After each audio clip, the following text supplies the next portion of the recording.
Welcome to the Do Something More podcast, the show all about service where we highlight the helpers who inspire us all to do something more. If you're passionate about nonprofits or looking for simple ways to volunteer and give back to the causes that matter to you, this is the podcast for you. I'm your host, Melissa Draper. Stick around and I'll show you all the many ways anyone can truly make a difference in our world today. Welcome to this episode of the Do Something More podcast, the first for 2026. I have a lot of great episodes already that are coming up this year, great nonprofits that we are highlighting. But today it is going to be just me talking about making and keeping service-focused resolutions. I know here at the beginning of the year, many of us are thinking about resolutions, making and keeping goals. And I wanted to share why I think you might want to put some service-focused resolutions on that list of goals you are making. But first, I want to just give a couple of friendly reminders. If you are not already, if you could go subscribe and follow the podcast wherever you listen to this podcast, that helps me get more listeners and help people find this uplifting content. Or you can always follow me on social media as well, and I leave the links to all of those in the show notes. Let's get into this episode. Many people are thinking about resolutions right now at the beginning of the year in January. I've always been someone who loves making goals, and my birthday is in January as well, so it has always felt natural to me to set goals this time of year. I think it's exciting. I don't think it's cliche. The last few years especially, I've been very intentional with it. I try to keep those goals or those resolutions small and doable.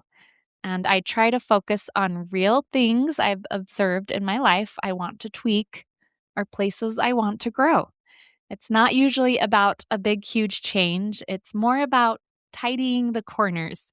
That's a phrase I heard someone use recently, and I really like it. How can I tidy up some dusty corners in my life? How can I simply tweak things here or there to improve? What are simple ways I can push myself a little to grow and to learn? So that's how I approach it. And so it has not been overwhelming for me. It's really been a great way to learn and grow and progress.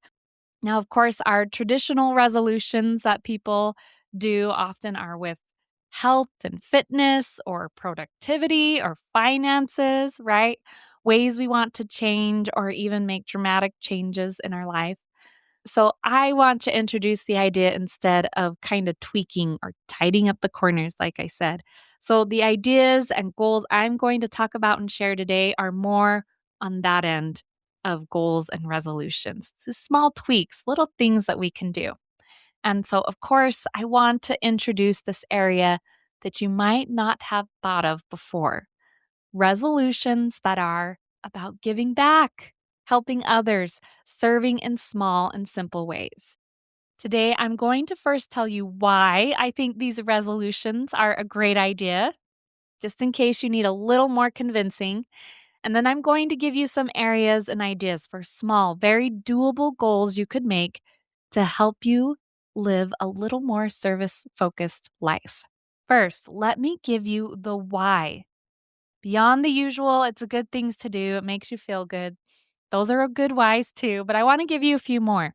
First, in my experience, of course, these goals are very meaningful.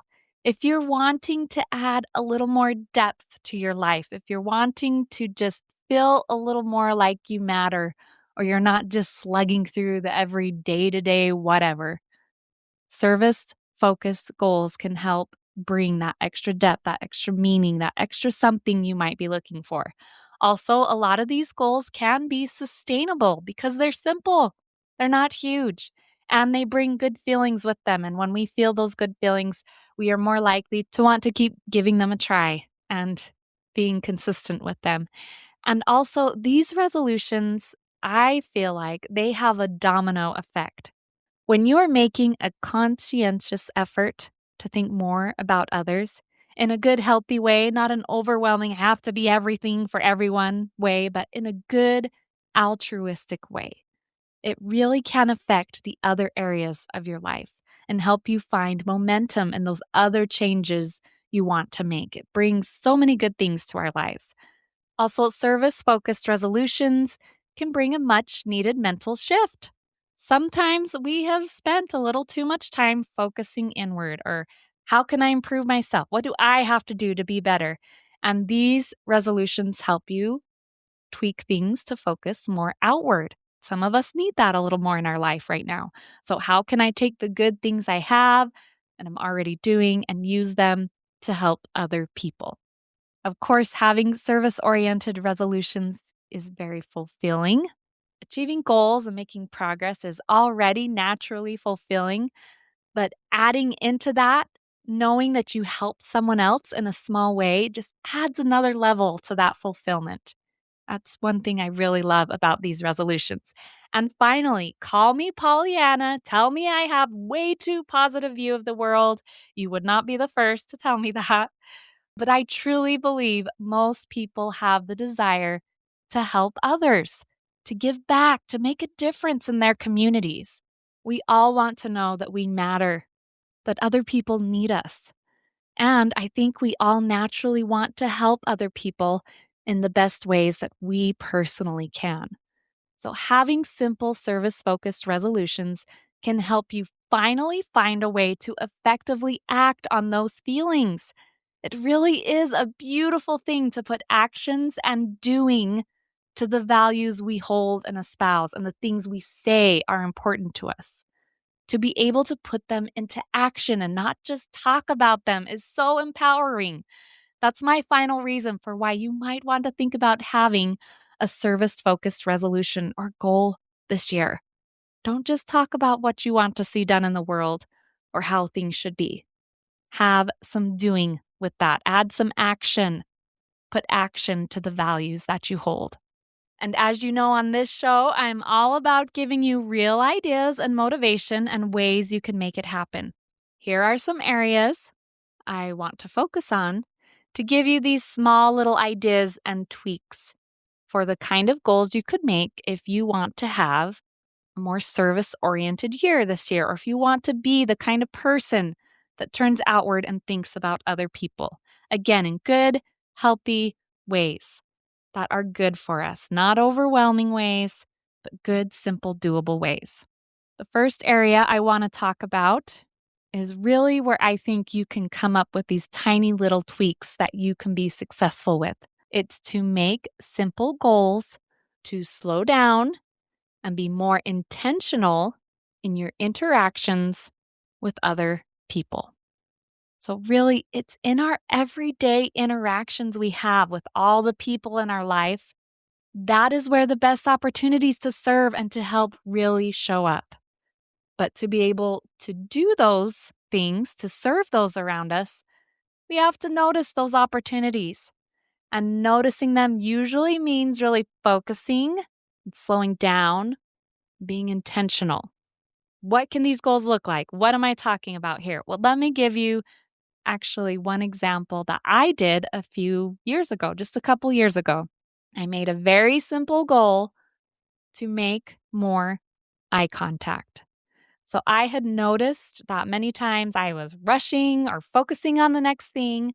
And as a mom of young kids or a mom, sometimes I'm focusing on my kids, which isn't always bad. But I realized in some areas I wasn't truly interacting or really seeing the people around me like I should. So that was my goal. Make more eye contact. Not in a creepy way, but an intentional one. And I noticed as I tried to do this more, how many other people actually struggle to do this too. There were times I was trying to make that eye contact with someone and they never even once looked up at me in the interaction that we were having together. But despite that, this one simple goal led to so many good interactions for me with strangers, with acquaintances and friends, with my family. It allowed me to thank people like the cashier at the grocery store or the attendant at the DMV because I was being more intentional in my interaction with them. I naturally made it more intentional when I was trying to make eye contact. It allowed me to notice more how friends or neighbors were feeling when I was chatting with them, noticing that they might be a little more down and having the opportunity to listen or to lift them up. Trying to have more eye contact left me to listening a lot more, having really good conversations with my family members as well. It was great for my personal, really close relationships.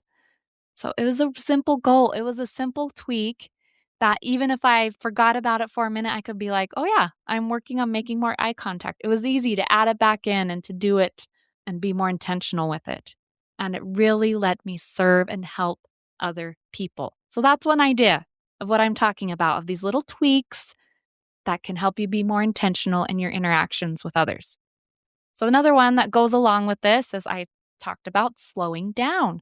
So, making that a goal, saying, I'm going to slow down just a little bit in my day to day life. I'm going to take a breath. I'm not going to be so eager to rush off to the next thing or so focused on my to do list that I don't slow down and really observe the situations that I'm in.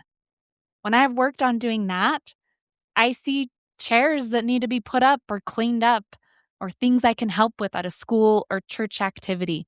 When I slow down, I really see people when I'm out and about doing errands who can use a little help or assistance or a friendly hello. Just the other day, I saw a sweet woman buying some roses at Smith's, and I just stopped and commented how beautiful they were and asked her if she was giving them to someone special. And she told me she was going home to give them to the Virgin Mary. And so it left to a beautiful conversation about her religious and spiritual beliefs. Just little things like that happen when you slow down.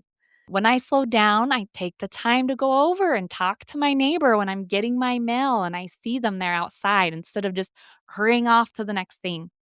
So, those are some ideas of things I'm giving you on this. Make the goal to slow down, observe things around you. This is a great small and simple shift you can make to help you be more service oriented. So, hopefully, you get the idea of what I'm talking about here. This is how you can make service focused goals. They don't have to be huge, they don't have to be monumental changes. They can be tiny little shifts that help you in your goal of wanting to be more outward and pay attention and help other people. So, just think about that for a minute. What is one simple, doable thing you can work on that will help you to be more intentional in your interactions with other people? And then see how doing that really brings those opportunities to light with strangers, with friends, with neighbors, or even your family and the people in your own home. The second area I want to talk about, I have talked about this on the podcast a lot, a whole lot. But I'm going to say it again because I don't think it can be said enough in our world today. And that is to use the power of your words to serve. Make a goal to give more compliments to people and share the natural good thoughts you had about them. Make a goal to write 1 or 2 thank you notes a month to people who have helped you or your family in small and meaningful ways. Send at least 1 text a week to encourage a family member or a friend. Make a commitment to be more uplifting and positive in the posts and comments you leave on social media. Write 1 review a month for a small business you visit and enjoy in your city or community. The list goes on and on. Do you see? Do you see how many opportunities there are to use the power of your words to serve? And it takes no money and really just a small amount of effort and time to serve in this way. But what's so great about that is even though it just takes that small effort from us, it can be so impactful.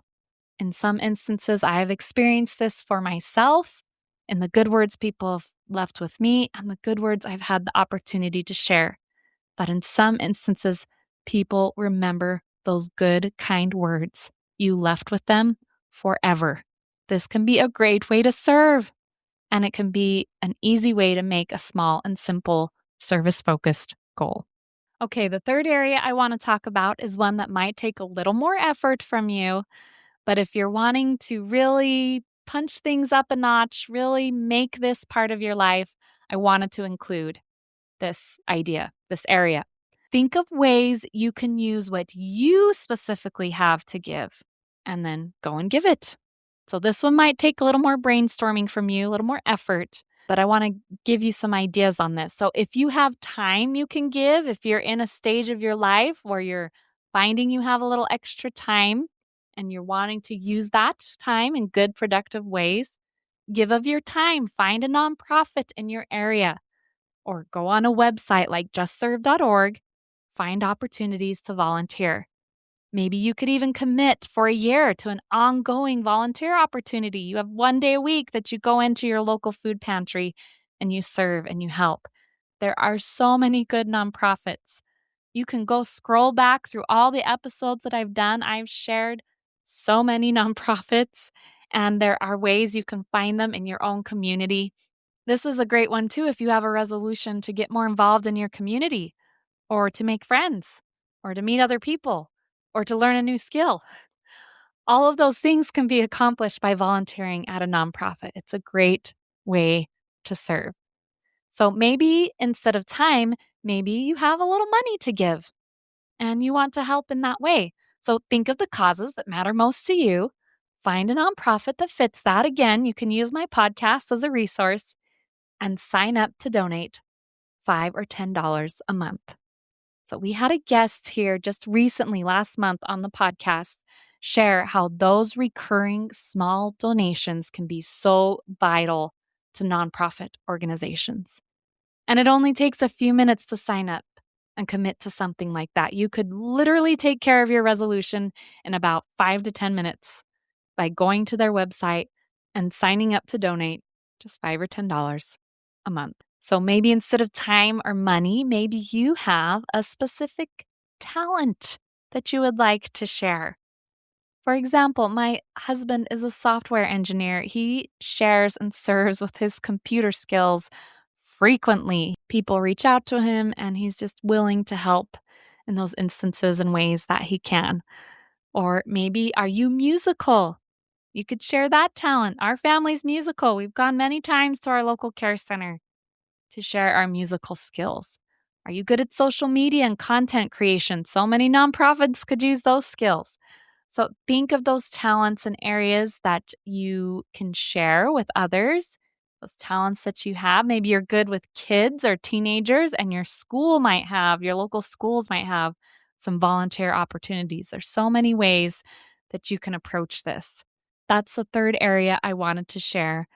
Think of what you have specifically to give and share what you enjoy sharing, even, and find ways that you can use that skill to create those service-focused goals and to help the people around you. As I've shared these ideas, I hope that you have thought of maybe at least one goal you could add to your New Year's resolutions this year to be more service-focused, make a difference for others. And I would stress, as you're thinking about it, make it sustainable. It can be one little tweak, one small thing you want to do to help you draw your focus more outward.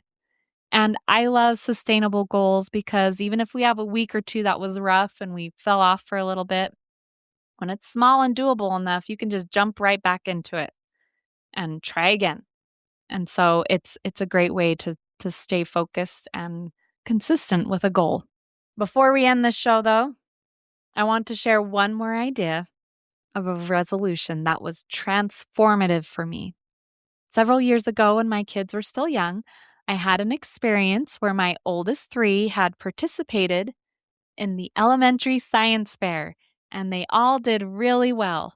It was awesome. They all got prizes and first and second place, and it was really cool. Because of that, I had many people complimenting me on my kids and my family. And during that influx of compliments, something came to my realization really quick that I was a pretty poor receiver. I did not know how to just simply be grateful and receive a compliment. I batted them down or contradicted them. And as I thought about that more, I realized I wasn't very good at receiving in other areas too. So then that became my goal that year because that science fair was in January. So I quickly decided this is going to be my goal. That was to be a better receiver, to open myself up to the good others were trying to offer me or send my way, and to remove whatever preconceived notions I had about that and to just accept it and feel it freely. That was a huge shift for me, to be able to receive and accept all that kindness and goodness. But it was very much needed. And it has served me well in the years that have followed since. It's helped me to see how necessary it is to be a good receiver as well. So I'm going to add that goal too. Maybe you're like me, and maybe right now in your life, because of a variety of reasons, you don't need a resolution to be more service-oriented. Maybe you need to learn how to be a better receiver, to better receive acts of kindness and service that the people around you are trying to give. I truly believe that service and giving back and helping others doesn't work if there aren't any willing receivers. We have to have receivers to have givers. And truly, in reality, giving and receiving are equally beautiful and sacred acts. One is not better than the other. They're equal. And hopefully, if we're doing things right, we will all get opportunities in our lives to do both, to be givers and to be receivers. So I wanted to leave that thought for maybe even just one person that needed to hear that and have that reminder today. So that's my final word on resolutions, on making and keeping service-focused resolutions. Let me just go over those areas one more time. 1, think of a simple goal you could do to slow down and be more intentional in your interactions with other people. 2, use the power of your words to serve. There are so many different ways you can do this. Use them, act on them. And 3, think of ways you can use what you specifically have to give or what you enjoy giving, and come up with ways that you could set a goal to use what you have to give to serve others. And finally, that final thought, maybe your goal this year needs to be on how to be a better receiver instead of a better giver. Those are my thoughts. I would love to hear if you want to contact me. You can through the podcast. You can send me a message or message me on social media. If you try or want to do any of these goals, I would love to hear about it. Also, if you enjoyed this episode, if you appreciated the inspirational and good content that I shared here today, share it with a family member, a friend, a neighbor, anyone you thought of that might benefit from the things we talked about. And of course, I will always take 5-star ratings and reviews on Apple Podcasts or Spotify or wherever you listen to this podcast. And this week, and hopefully this year, I hope that you can find a way to do something more to help, lift, inspire, or make a difference.